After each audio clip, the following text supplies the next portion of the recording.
Hello, and welcome to this week's episode of Art Like Everything Else, the podcast. So, in this podcast, we use art to talk about literally everything else. And this week, I want to talk about a really cool word that I found a while back. Now, actually, if you've been up to date with a bit of the history of this channel and of like all of the work that I've created, I actually used to have a blog, and I mentioned this word there. So, the word for today's conversation that I thought was really going to be thought would make for a cool conversation is a Korean word called han. And so this word has multiple meanings, or it's like almost a very complicated meaning. And like you can see different people kind of describe it differently. I'm going to be linking some articles regarding the meaning and what it means to both Korean people and maybe even Korean American, just so you can check it out yourself. And I'm going to be, because the definition or the description of the word that I'm going to be using is from an article I found. And so I'm going to read those descriptions right now. And that's kind of going to be the basis for today's conversation. So the article is actually called A Complex Feeling Tugs at Koreans. And it's by John Gliona. And this article can be found in the Los Angeles Times. So this article was released back in 2011. So I still thought it was a really cool definition and really, really neat. And so the description he uses in this article is as follows.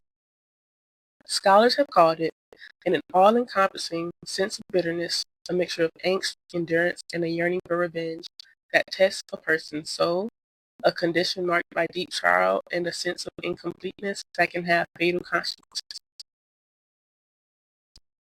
And it is also described as a sense of hope, an ability to silently endure hardship and suffering in a relatively small nation with a long history of being invaded by more powerful neighbors. Now that's the definition I'm going to be using to kind of guide this conversation. And like, it's not so much a conversation as it probably is going to be more so like me gushing about the word and how cool I think it is. So with that being said, let's jump into our first work of art. Alrighty, so our first work of art for this episode is actually, I'm going to be talking about the newer art, just because it's the most relevant. I do feel like because it is a Korean word, it is only right that I use a Korean piece of art to kind of discuss the word. And so the art that I'm going to be using for this first piece, for the first part of the discussion, is the movie Mother. So this movie was released in 2009, and it was directed by Bong Joon-ho. And it's a very, very, there's so much happening in this movie, and it's good. Like, the movie is good, don't get me wrong. There's so much happening. And if we think back to our definition of the word that we're kind of working with, the word Han, we see this. We see all of the aspects of it. And so I'm going to talk a bit about the movie, give you like a brief synopsis. I'm not going to go beat by beat just because I do think you should check it out. It's a really good movie. It's on Tubi, so like you can watch it for free. And so the movie essentially follows a mother who's taking care of her disabled son, and he's accused of murder, and she does everything that she can in order to try to figure out and get to the bottom of what actually happened so that she can prove that her son is innocent, because she does not believe her son did the crime. And so throughout this movie, you kind of see the mother. I'm just now realizing she never had a name. She was only ever Dojun's mom. That's kind of wild. But yeah, so we see this mother. She's a widow, and we see her going through all of these feelings. We see her experiencing like the bitterness and the angst and the endurance, and almost even like a yearning for revenge. Not in a like, I want to harm the people who are actively harming her, but she wants to prove them wrong, which I guess in a way could kind of harm their own reputation or harm their standing, because she would have proven that, like, hey, you all did not do nearly enough work in order to prove that my son actually did not do this thing. And so, like, we see her going through and struggling with all of these emotions, and there's some really poignant scenes that kind of show what it is like for her to grow up with a disabled child, while she herself is also not making or not doesn't have a lot of money. And then so she's struggling financially with a disabled child in South Korea, and you get a sense of that struggle for her. And so it's really, really powerful, seeing her and kind of witnessing all of these things happening simultaneously. Because I think that's the other thing that's really cool about the word Han, which I'm going to elaborate a bit, I guess, is that, like, it's all of these feelings at the same time. And the other part of the definition that we can see in the movie is that, like, so the ability to silently endure hardship. Like, you see her, because literally everyone in the town, because it's like, it seems like a relatively small town, or a relatively, like, small area where everybody knows everybody. So as soon as her son is branded as a murderer, people really want to avoid her as much as possible and avoid, like, engaging with or even participating in a discussion around her and her son. And so, like, she's doing so much and suffering so much because, like, she's feeling terrible about not being able to be there for her son and not being able to provide the best for her son. And she's also feels like she has her back against the wall because it's her versus everyone else. She can't afford the best help. She can't do terribly much at all. But with, like, doing her best with what she does have, you see her make a bunch of, like, big moves and big decisions that can, like, get her where she needs to be in order to help her son. And so it's really, really fascinating to kind of watch and, like, kind of bear witness to this idea of Han through this mother in this film. And so I will say that I got the idea to watch this film regarding this word from a different blog that I read, who listed a few other pieces of content. And so because I had watched some of the other stuff on there, I figured the remaining stuff that was suggested could also be pretty decent. So I found it. And so I will be linking that blog below as well. But yes, there's also something I've also always kind of been curious about, was the concept of finding this idea of Han elsewhere. And so I think I did a good job of that, and I'm going to discuss it with our next work of art. So for this next work of art, I'm actually going to be discussing two different poems by the same author. And so consider this a 2-for-1. So the two poems that I'm going to be reading today are both by the poet and activist Langston Hughes. So we kind of know he's been a poet for so long, and he's published and released so many different poems. And so, because I wanted to capture both aspects of the definition of Han that we discussed earlier, I wanted to read two different poems that I felt did a good job of being able to capture both of those things. And because these are both by the same person, I do believe it gives a good idea of, or also, like, a good example of all of this emotion that can be attributed to the concept of Han into, like, a single person and kind of happening simultaneously as well, which I think is really cool. So I'm going to read the first poem. It is called Remember by Langston Hughes. And it reads, remember the days of bondage and remembering. Do not stand still. Go to the highest hill and look down upon the town where you are yet a slave. Look down upon any town in Carolina or any town in Maine, for that matter, or Africa, your homeland, and you will see what I mean for you to see. The white hand, the thieving hand, the white face, the lying face, the white power, the unscrupulous power that makes you the hungry, wretched thing you are today. Alrighty, so with that poem, I felt like it did a great job of honestly encapsulating the first part of the description of Han that we see from from what I read earlier.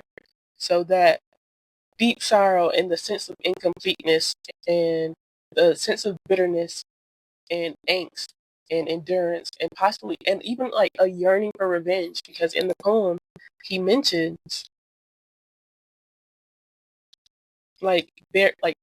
he's talking about, look at those people who are actively stealing from you, who are actively down, like looking down on you. Look at them, and they made you who you are today. And it's kind of like that anger is kind of, it feels almost like a look what the problem is and go after that, almost like in a revengey kind of way. At least I feel like that can be interpreted. Now, for the second part of the description of Han, I found another poem by Langston Hughes, and it's actually one of his more popular poems, and it is called I Too, and that reads as follows. I too sing America. I am the darker brother. They send me to eat in the kitchen when company comes, but I laugh and eat well and grow strong. Tomorrow I'll be at the table when company comes. Nobody will dare say to me, eat in the kitchen. Then, besides, they'll see how beautiful I am and be ashamed. I too am America. And that concludes that poem. And so I feel like that poem perfectly encapsulates the second part of the description of the word Han, or the concept of Han, in like the describe like a sense of hope, because he talks about like, hey, they're sending me to the kitchen now, but I bet tomorrow I'm gonna be eating at the table and they ain't gonna be able to say nothing about it. And then like there's also with the ability to silently endure hardship. Like he's acknowledging, he's like, I'm American too, but they won't even let me sit at the same table as them. I'm having to endure this, and I'm having to exist where I am now and keep pushing through till that tomorrow, so that I too will be able to sit at the table. And yeah, I think the concept of Han is really cool and really neat, and I want to talk about it. So let's do that. Let's have that conversation. So for the conversation for today, when it comes to the idea of Han, what I thought was really, really cool about it, and what I think is really, really cool about a lot of just words that are found in other languages that are often found in English or in like other different languages, is that like, I think it is really, really cool that this specific feeling of Han, for like today's conversation, that this specific feeling was not only like recognized, but also deemed important enough to give it a name. Because I do believe like these feelings, this feeling of like angst and yearning for revenge, while simultaneously enduring and pursuing and hoping for a change in the future, given all that's kind of happening around you, those feelings in and of itself, I don't think are isolated and alone and have only ever happened in Korea. But I do think it is fascinating that, or not even just fascinating, but like I just think it's really, really cool that that specific feeling was deemed important enough to not only recognize, but also give it a very specific name. Because that feeling, I'm sure, happens across multiple different communities who have also experienced oppression at other people with more power than them. And it is a frustrating feeling to both be feeling this long suffering and experiencing this harm from these people that you know is not right, that you are upset by constantly and angry about, but not really feeling like you're able to do anything. So you're hoping and enduring what you're currently going through in hopes of a better future coming. later. And like we see that in both the movie Mother and in the poems by Langston Hughes, both Remember and in I Too. Because like with Langston Hughes is an African American, he's a poet, and so we know, especially during the time he was alive, that was like pre 1960, so peak racism.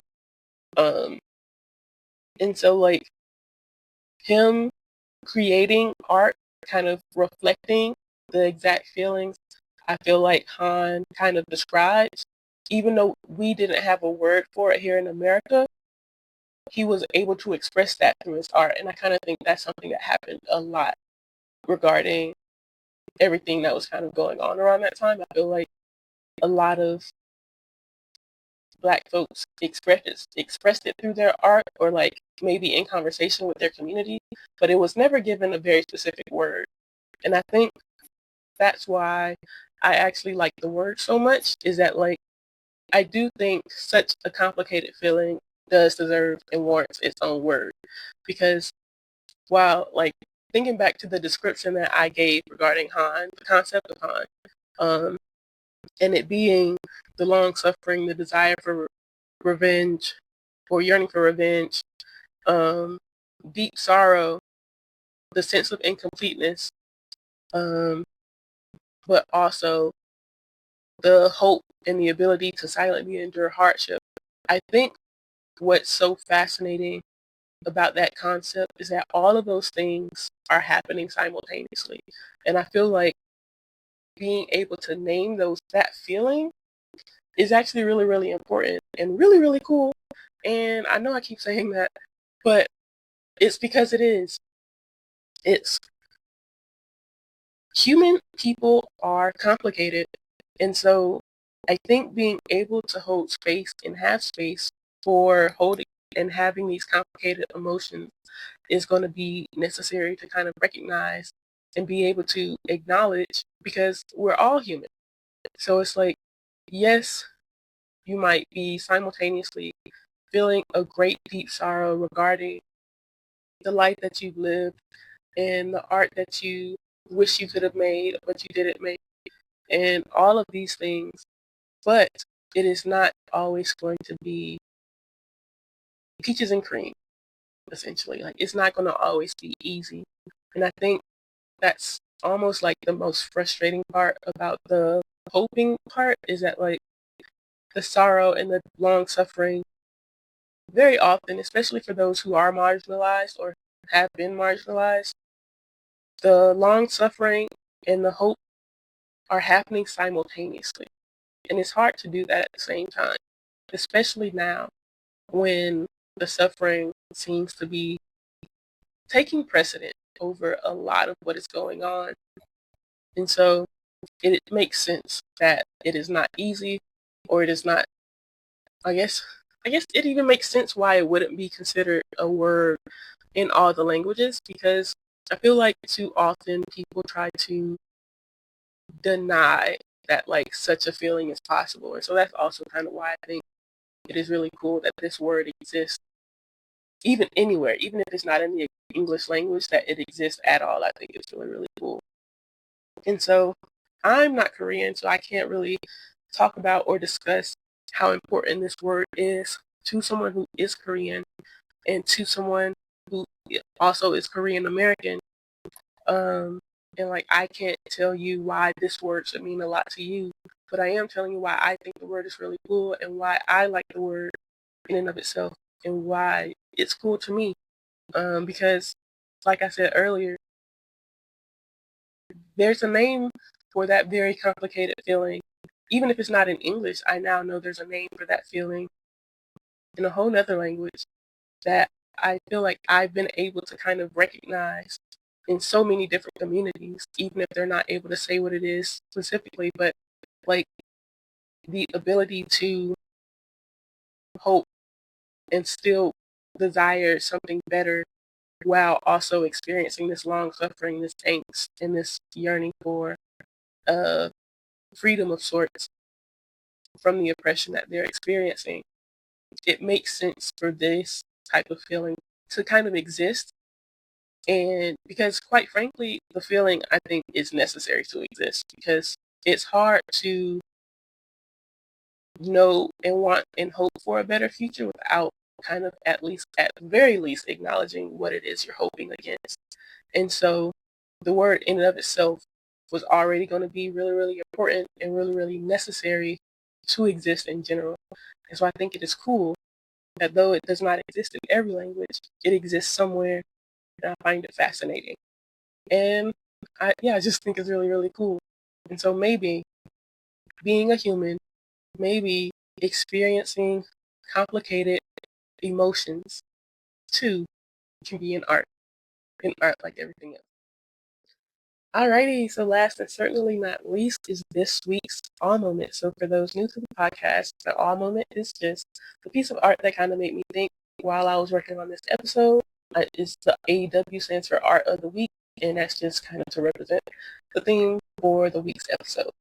So this week, not to toot my own horn, but toot toot, the art that kind of sprang to my mind while doing this episode was actually a poem I wrote. And so if you follow me on TikTok, you've likely heard this poem before.